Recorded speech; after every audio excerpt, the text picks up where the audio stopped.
ایرانی صدر Ebrahim Raisi اور ساتھیوں کا سفر آخرت، نماز جنازہ پر رقت آمیز مناظر۔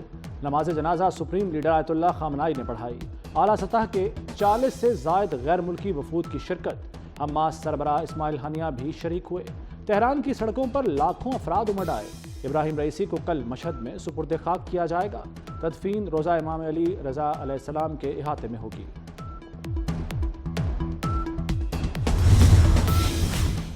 وزیراعظم شہباز شریف غم بانٹنے تہران چلے گئے۔ شہباز شریف کی وفد کے ہمراہ تعزیت ہال آمد۔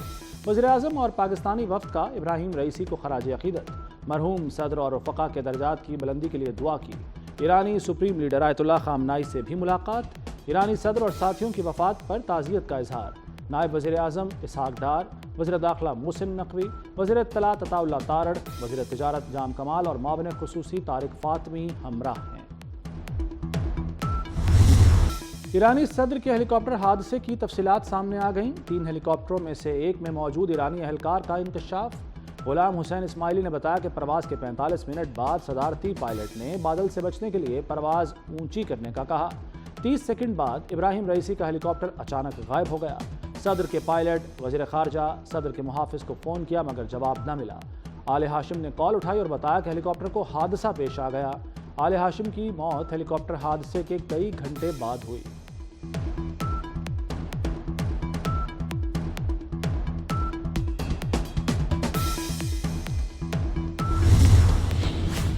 ناروے، آئرلینڈ اور اسپین کا فلسطینی ریاست تسلیم کرنے کا اعلان۔ آزاد ریاست تسلیم کرنے کا باضابطہ فیصلہ 28 مئی کو ہوگا۔ عثمانوی پارلیمنٹ نے وزیراعظم کے فیصلے کی حمایت کر دی۔ عثمانوی وزیراعظم کا کہنا ہے فیصلہ صرف امن کے لیے ہے۔ وزیراعظم ناروے کہتے ہیں کہ امن کے لیے فلسطینی ریاست تسلیم کرنا ضروری ہے۔ اقوام متحدہ کے 139 رکن فلسطینی ریاست تسلیم کر چکے۔ فلسطینی اتھارٹی اور حماس کا خیر مقدم۔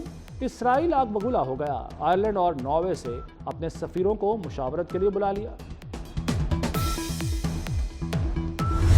Obviously یہ ایک پراپر orchestrated پلان تھا جس کے تحت یہ میرے اوپر جو اسیسینیشن اٹیمپٹ ہے وہ کرائی گئی۔ They went for my jugular۔ ان کا جو زاویہ تھا اٹیک کا وہ اس کو تھا کہ یہاں کاٹے، گلا کاٹے۔ تو جمہوریت کی اسموک اسکرین کے پیچھے ایک انفرادی جو ڈکٹیٹرشپ ہے انفارچونیٹلی اس ملک میں وہ روا رکھی گئی ہے۔ جو FIR لانچ کی ہے اسلام آباد پولیس نے اس کو ہم لوگ ریجیکٹ کرتے ہیں۔ یہ رؤف حسن صاحب کا کیس، میرے بڑے بھائی کا کیس، اس پہ جوڈیشل کمیشن بننا چاہیے۔ رؤف حسن پر حملے کی FIR مسترد۔ PTI نے جوڈیشل کمیشن بنانے کا مطالبہ کر دیا۔ رؤف حسن نے کہا حملہ آوروں کا ہدف میری گردن تھی، پوری منصوبہ بندی سے حملہ کیا گیا، فرد واحد کی آمریت ناکام ہو چکی۔ عمر ایوب کا پولیس پر کیس خراب کرنے کا الزام، کہا پولیس 24 گھنٹے بعد بھی ملزمان گرفتار نہیں کر سکی۔ اسلام آباد پولیس نے PTI کے الزامات مسترد کر دیے۔ رؤف حسن کے بیان کے مطابق FIR درج کی گئی۔ معاملے پر کمیٹی بھی بنا دی ہے۔ حکومت کی سنجیدگی پر شک نہ کیا جائے۔ وزیر قانون اعظم نذیر تارڑ کا PTI کو جواب۔ یہ بھی کہا عدلیہ کو اختیار نہیں کہ غصے میں جو چاہے کہہ دے۔ آئین عدالت کو یہ اختیار نہیں دیتا۔ عدالت کو جو کہنا ہے فیصلوں میں لکھ دے۔ مداخلت کرنے والے ادارے حدود میں کام کریں۔ پارلیمنٹ میں دوستوں کا کہنا ہے کہ انہوں نے ہمیں بلایا، ہمیں بھی انہیں طلب کرنا چاہیے۔ میں کہتا ہوں رواداری سے کام لیا جائے۔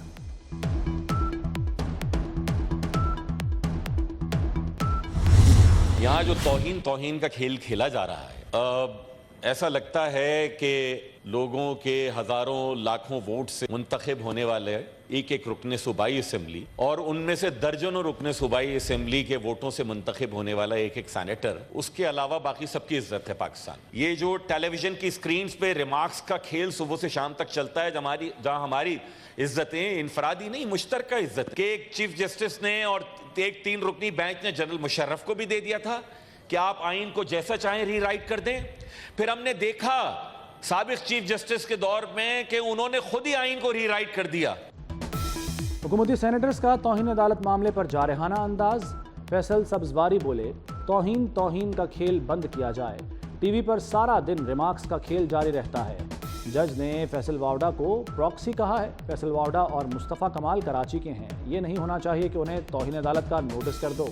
سینیٹر طلال چودھری نے کہا کہ عدلیہ کا وقار نوٹس سے نہیں کارکردگی سے بلند ہوگا۔ رینکنگ 140 سے 40 پر جائے گی تو عزت ہوگی۔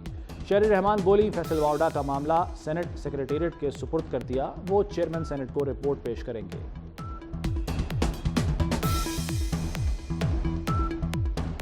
آئین بنانے والوں کو سزا دیں گے تو وقار بلند نہیں ہوگا، آئین توڑنے والوں کو سزا دینا، توہین عدالت کا قانون جس میں سکینڈلائز کرنا ہے، ریڈیکیول کرنا ہے، یہ مہذب دنیا میں ختم ہو چکا ہے۔ Matter raised by Senator Wauda is of serious nature. I direct the Secretariat to examine the matter in light of the constitutional provisions and rules and procedures and submit the case to the Honorable Chairman Senate.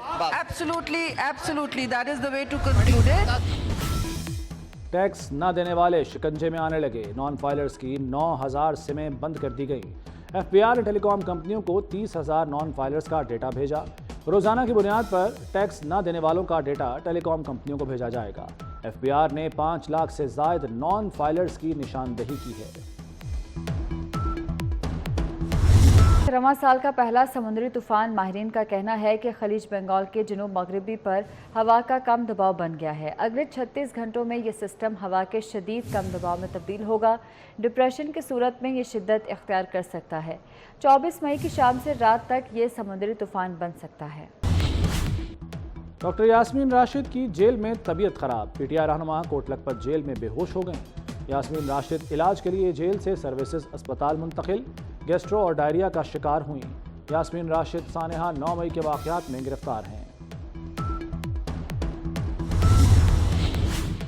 جان بچانے والی ادویات پنجاب کی market سے غائب، جو بچ گئیں ان کے دام بڑھا دیے۔ البومن انجیکشن 20,000 کی بجائے 27,000 میں فروخت۔ مرگی کی دوا ٹیگرال، شوگر سٹک، بلڈ بیگ اور سرجیکل کا سامان مہنگا۔ کنٹراسٹ، کلیکزن اور اینٹی ٹیٹنس انجیکشن غائب کر دیے۔ آئی ڈراپس اور سانس کے لیے انہیلرز بھی نہیں مل رہے۔ کھانسی کے سرپ اور انسولین کے بھی منہ مانگے دام وصول، مریضوں کو جان کے لالے پڑ گئے۔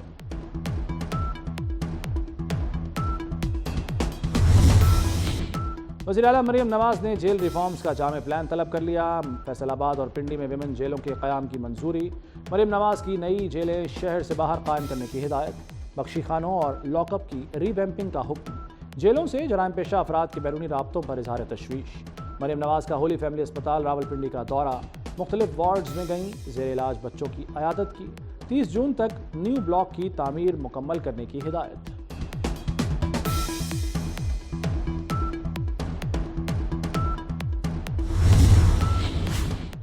وزیر داخلہ محسن نقوی کا اسلام آباد میں سی ڈی اے اسپتال کا دورہ، مریضوں کی عیادت کی اور سہولیات بارے دریافت کیا۔ بعض مریضوں کی شکایات کینسر کی شکار مریضہ رو پڑی، وزیر داخلہ نے دلاسا دیا، علاج کے حوالے سے ہدایات دیں۔ ایمرجنسی بلاک اور لیب کو اپ گریڈ کرنے کا اعلان، چیئرمین سی ڈی اے اور چیف کمشنر اسلام آباد سے ماسٹر پلان طلب کر لیا۔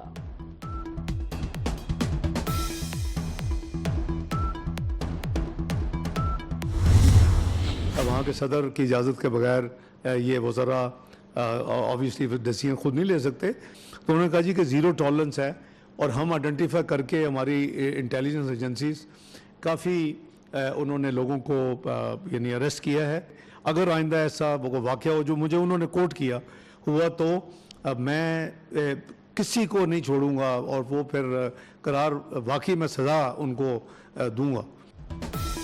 حکومت کا کرغزستان واقعے پر انکوائری کمیٹی بنانے کا اعلان، نائب وزیر اعظم اسحاق ڈار کا کہنا ہے inquiry committee fact finding committee ہوگی۔ کرغز حکام نے ذمہ داروں کو سزا دینے کی یقین دہانی کرائی ہے۔ اب تک 3000 پاکستانی طلبہ واپس آ چکے ہیں۔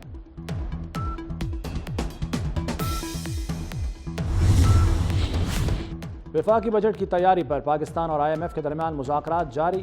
آئندہ مالی سال کا وفاقی بجٹ آئی ایم ایف کی مشاورت سے تیار ہوگا۔ حکومت نے آئی ایم ایف کو تحریری یقین دہانی کرا دی۔ بجٹ سرپلس سے متعلق صوبوں سے تصدیق کرنے کا فیصلہ۔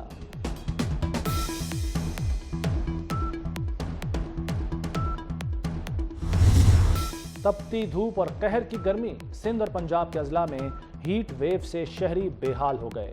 موہنجودڑو، جیکب آباد، دادو میں گرمی کا میچ برابر، تینوں شہروں میں درجہ حرارت 49 ڈگری رہا۔ سبی، لاڑکانہ اور سکھر میں 48 ڈگری۔ لاہور میں آج بھی درجہ حرارت 44 ریکارڈ کیا گیا، پشاور 42، اسلام آباد 41، کراچی میں 37 ڈگری ریکارڈ، محکمہ موسمیات کی مزید گرمی کی پیش گوئی۔